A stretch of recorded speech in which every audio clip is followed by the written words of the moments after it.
अस्सलाम वालेकुम नाज़रीन, welcome to Islamabad, welcome to Imran Khan Pakistan. Pakistan के सियासी पंडित, सियासी तज्जिया नगार ये समझते हैं कि जब से सेहत इंसाफ कार्ड का इजरा हुआ है, पाकिस्तान के पॉलिटिकल डायमेंशंस बदल गए हैं, पाकिस्तान की पॉलिटिकल नैरेटिव्स बदल गए हैं। लेकिन आम आदमी का सवाल है कि सेहत इंसाफ कार्ड मेरे हाथ में आ गया है, शनाख्ती कार्ड भी मेरे साथ पास मौजूद है, लेकिन किन अस्पतालों में जाना है, किस तरह से मेरा इलाज होगा, किस तरह से मैं सेहत इंसाफ कार्ड का इस्तेमाल कर सकता हूं, ये अभी तक एक आम आदमी को समझ नहीं आ सका। लेकिन पूरे पाकिस्तान में कार्ड, सेहत इंसाफ कार्ड बहरहाल तकसीम हो गए हैं।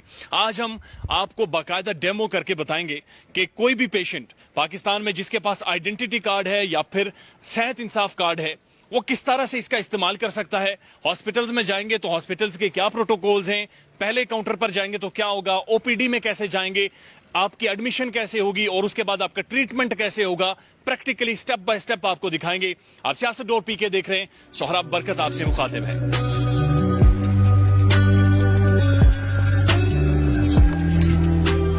आपने सबसे पहले ये करना है कि अपने मोबाइल फोन में आप चेक करेंगे कि आपके नजदीक तरीन कौन सा हॉस्पिटल है जो सेहत इंसाफ कार्ड के ऊपर सहूलियात दे रहा है। काउंटर पर आएंगे, अभी इस हॉस्पिटल में 2 काउंटर्स हैं, एक ये काउंटर है और एक यहां से थोड़ी दूर फासले पर है।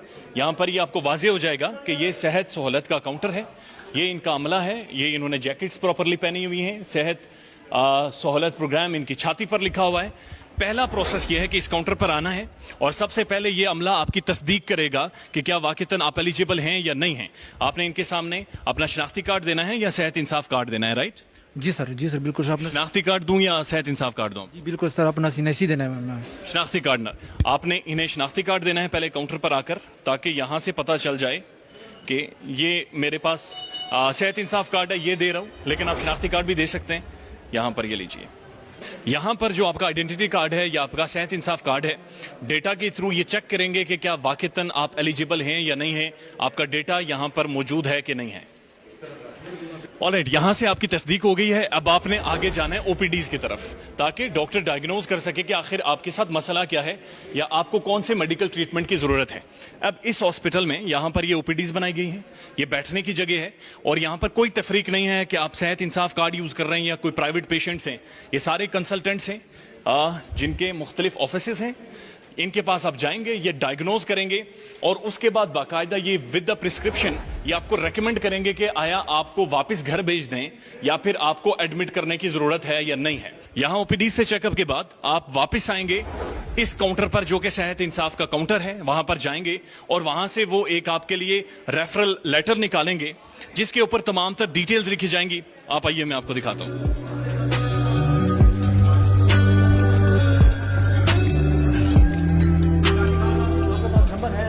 ओपीडीज में कंसल्टेंट से चेक करवाने के बाद आप दोबारा इस काउंटर पर आएंगे जहां पर ये सेहत सहूलत काउंटर है और यहां पर आप आके इन्हें बताएंगे और ये आपका एक रेफरल लेटर बनाएंगे। अब वो जो रेफरल लेटर है उसको फिल करने का भी एक प्रोसेस है जिसे समझना बहुत जरूरी है और वो इन डॉक्टर साहब से हम समझने की यहाँ पे कोशिश करेंगे। जब भी कोई पेशेंट आता है तो हम उसको एडमिट होने के लिए तो हम उसको रेफर लेटर जनरेट करके देते हैं। तो जब रेफर लेटर जनरेट हो जाता है तो मीन्स कि पेशेंट एडमिशन के लिए जा रहा है, तो वो रेफर लेटर जो है ना डॉक्टर साहब जो है ना फिल करते हैं, जिस डॉक्टर ने उसको एडमिशन किया होता है, जिस पे उसकी डायग्नोज और उसकी मेडिसिन और उसके जो टेस्ट लिखे होते हैं जो उन्होंने करने होते हैं ड्यूरिंग एडमिशन, वो लिखे होते हैं। कितने देर में ये आप रेफरल लेटर फिलिंग का प्रोसेस मुकम्मल करते हैं? 5 to 10 minutes, hardly 5 to 10 minutes. Okay, referral letter पे कौन सी चीजें जो बड़ी इंपॉर्टेंट होती हैं? रेफर लेटर पे पेशेंट की डायग्नोज और उसकी कंडीशन जो उसकी जो डॉक्टर ने लिखी होती है जिसकी वजह से पेशेंट को एडमिट कर रहा होता है, वो चीज़ें लिखी होनी चाहिए लाजमी। मुझे देना एक रेफरल लेटर दें प्लीज। चलो मैं निकाल दूँ। अब ये मैंने इन्हें अपना आइडेंटिटी कार्ड नंबर बोला है, मैं एलिजिबल हूँ, इन्होंने मुझे ये रेफरल लेटर दे दिया है। अब ये रेफरल लेटर लेके मैंने कंसल्टेंट के पास जाना है, राइट? यहाँ से आप वापस यहाँ से ये रेफरल लेटर लेने के बाद अपने कंसल्टेंट के पास जिनसे आपने ट्रीटमेंट करवाया, चेकअप करवाया है, आप पहले उनके पास जाएंगे, वो इस लेटर को फिल करेंगे, उसके बाद का प्रोसेस आपको समझाते हैं। यहाँ पर अब ये सारे कंसल्टेंट्स के ऑफिस हैं, इनमें से किसी के पर भी आप जाएं, जो भी आपके मसाइल हैं वो आप जाएंगे। फॉर इंस्टेंस यहाँ पर ये हैं और आप चेकअप करवाएंगे और चेकअप के बाद जो डॉक्टर साहब हैं वो आपके जो रेफरल लेटर है उसके ऊपर सारी जो आपकी बीमारियां हैं, उनका ट्रीटमेंट और कितने दिन या टाइम आपको एडमिट करना पड़ेगा, वो सारी डिटेल्स आपको लिख देंगे।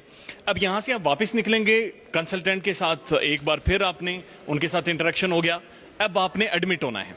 उसके लिए एक दूसरा काउंटर सामने बनाया गया है, आप उस तरफ जाएंगे। आपने वहां से डॉक्टर से रेफरल लेटर फिल करवा लिया और यहां पर आकर आपका एडमिशन हो गया। यानी अगर फॉर इंस्टेंस डायग्नोज हो गया कि मेरे किडनीज में प्रॉब्लम है और मुझे एडमिट होना पड़ेगा, ये फॉर्म लाकर मैं इनके हवाले कर दूंगा। यहां पर आपका क्या प्रोसेस है सर, आप क्या करेंगे? ये एडमिशन ऑर्डर हम आपको निकाल के दे देते हैं। ठीक हो गया सर, ये अपने सामने नर्सिंग काउंटर पे देना होता है, वो आपके पेशेंट को ऊपर एडमिट कर देते हैं। Thank you sir. यहां से एडमिशन लेटर ले लिया मैंने, यानी कि अब मुझे एडमिट होना है और उसके बाद में तीसरा स्टेप यानी मुकम्मल होगा जब मैं यहां पर नर्सिंग स्टाफ को आकर ये एडमिशन लेटर दूंगा। इनका अब काम शुरू होता है। अब आप लोगों ने क्या करना है नेक्स्ट? सर सबसे पहले ये फॉर्म फिल करवा के लेके आएंगे डॉक्टर से आप, और जो मतलब सर्जरी का एडमिशन है तो उसके लिए कोविड रिपोर्ट मस्ट है। कोविड रिपोर्ट साथ होगी तो फिर हम एडमिशन जो है वो वार्ड वाले लेंगे सर्जरी का। अगर मेडिसिन का है तो वो वैसे ही एडमिशन मतलब हम लेके जाएंगे जी। ठीक है, अब चलें, मुझे ले चलें एडमिशन के लिए।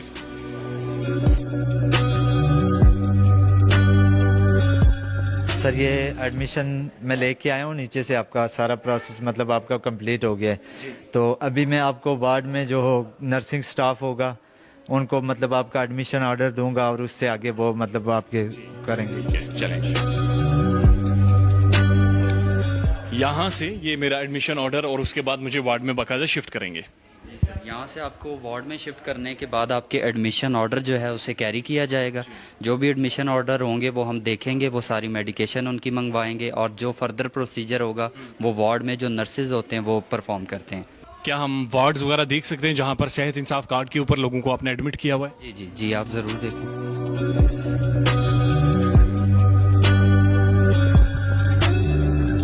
अब ये जो वार्ड्स हैं ये खास तौर पर सेहत इंसाफ कार्ड के ऊपर जो पेशेंट यहाँ पर ट्रीट हो रहे हैं उनके लिए बनाए गए हैं। लेकिन आप मुझे ये बताएं कि ये जो वार्ड्स मुख्तस किए गए हैं ये सेहत इंसाफ कार्ड के लिए या जो प्राइवेट लोग आएंगे वो भी इधर ही एडमिट किए जाएंगे? प्राइवेट दो तरह के पेशेंट होते हैं। प्राइवेट एक तो जो अफोर्ड कर सकते हैं प्राइवेट रूम, उनके अलग चार्जेस हैं, वो प्राइवेट रूम में रखे जाते हैं, वो अलग एक डिपार्टमेंट है। और वैसे एसएसपी पैनल और प्राइवेट पेशेंट के भी वो पेशेंट आते हैं तो वो इसी वार्ड में आते हैं। और ये जो सारी वार्ड है ये सेहत सहूलत कार्ड के ऊपर ही लोगों को यहाँ पर एडमिट किया जाएगा? जी जी, यहाँ पे उन्हीं को एडमिट किया जाएगा। अच्छा, ये बिल्कुल एक बेहतरीन सफाई का इंतजाम किया गया है, बड़ी खूबसूरती से सारे नए बेड्स मालूम हो रहे हैं और साथ साथ बेड्स के साथ ये बैठने के लिए अगर कोई उनके साथ मुतालिका लोग हैं वो यहाँ पर तशरीफ रख सकते हैं, बैठ सकते हैं, अयादत के लिए आ सकते हैं। ये भी एक सारा इन्होंने एक मैकेनिज्म और बड़ा एक खूबसूरत इंफ्रास्ट्रक्चर बनाकर रखा है।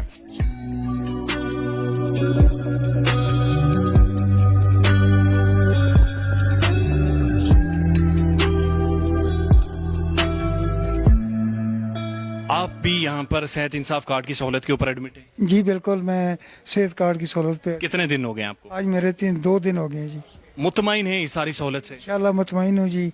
और ये मैं नए पाकिस्तान में सेहत कार्ड हमारे लिए बहुत अच्छा है, बहुत अच्छा इलाज हो रहा है इंशाल्लाह। लोग तो तनकीद कर रहे हैं कि कह रहे हैं कि सेहत कार्ड हकीकत नहीं है, ये सिर्फ बातें की जा रही हैं, आप क्या कहेंगे?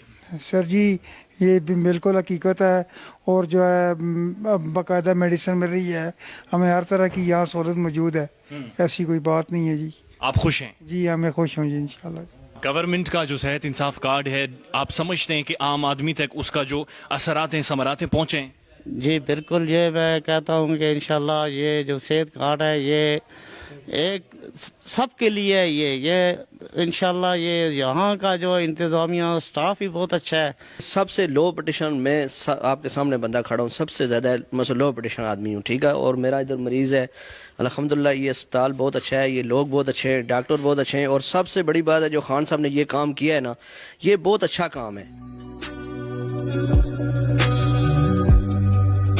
और जी सारा ट्रीटमेंट हो गया, सारी चीज़ें हो गई हैं, लेकिन मेरे कितने पैसे खर्च हुए और 10 लाख रुपए जो मेरे सेहत सहूलत से मेरे पास मैसर थे उनमें से कितने पैसे खर्च हुए ये मुझे कैसे पता चलेगा? जब भी कोई पेशेंट एडमिशन के बाद डिस्चार्ज होने के लिए आता है हमारे पास, तो जब हम उसकी फ़ाइल खोल के उसकी ट्रीटमेंट सिस्टम में ऐड करते हैं तो उसके बाद एक स्लिप लिखती है, डिस्चार्ज स्लिप।